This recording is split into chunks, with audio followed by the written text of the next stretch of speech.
Hello साथीहरू, welcome छ मेरो सानो ब्लगमा। तपाईहरु सबैजनालाई स्वागत छ। अनि म चाहिँ आज तपाईहरुलाई मेरो सानो सुँगुरको खोर भिजिट गर्न गइरहेको छु है। अनि यस्तो छ सानो सुँगुरको खोर, तपाईहरु देख्न सक्नुहुन्छ।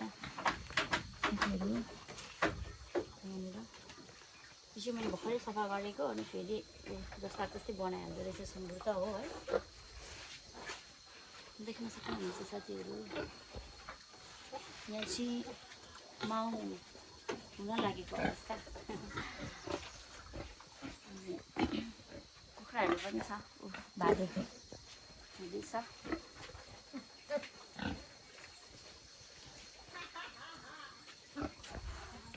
मैले चाहिँ यो हाम्रोमा चाहिँ बाँस प्रशस्तै पाउँछ, अनि त्यही भएर मैले चाहिँ बाँसकै बनाएको। तर गाह्रो चाहिँ गाह्रो हुँदो रहेछ। अलिक ठुलो भइसकेपछि चाहिँ बाँसहरू चाहिँ टोकेर खत्तमै बनाउने रहेछ है साथीहरू।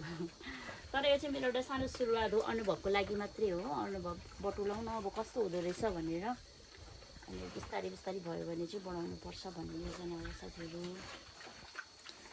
देख्न सक्नुहुनेछ। अनि तपाईँहरूलाई म मेरो गाउँ पनि देखाउँछु ल, मेरो गाउँ कस्तो छ भनेर। मेरो गाउँ चाहिँ यस्तो छ साथीहरू, हरियो जङ्गल है। अनि गाउँको बसाइ छ, बसोबास। अनि हाम्रोमा चाहिँ विशेष गरेर यहाँनिर केरा र बेसारको खेती हुन्छ है। अनि केराहरू चाहिँ प्रशस्तै मात्रामा पाउँछ। विशेष गरेर चाहिँ यो बर्खाको टाइममा चाहिँ धेरै नै केराहरू चाहिँ उत्पादन हुन्छ साथीहरू। अनि आज चाहिँ एकदमै मौसम पनि सफा, पुरै सफा देख्न सक्नुहुन्छ साथीहरू। बादल एउटा एउटा आकाशमा छ, अनि निलो आकाश, हरियाली जङ्गल, चिरबिर चिरबिर चराको आवाज, मनै आनन्द हुन्छ है गाउँमा चाहिँ। अनि गाउँमा बस्न चाहिँ मलाई एकदमै मनपर्छ, सुनसान जग्गा है साथीहरू।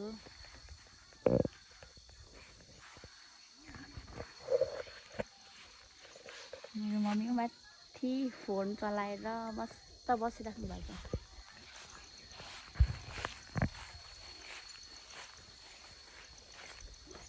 हुन्छ, बाइ बाइ साथीहरू।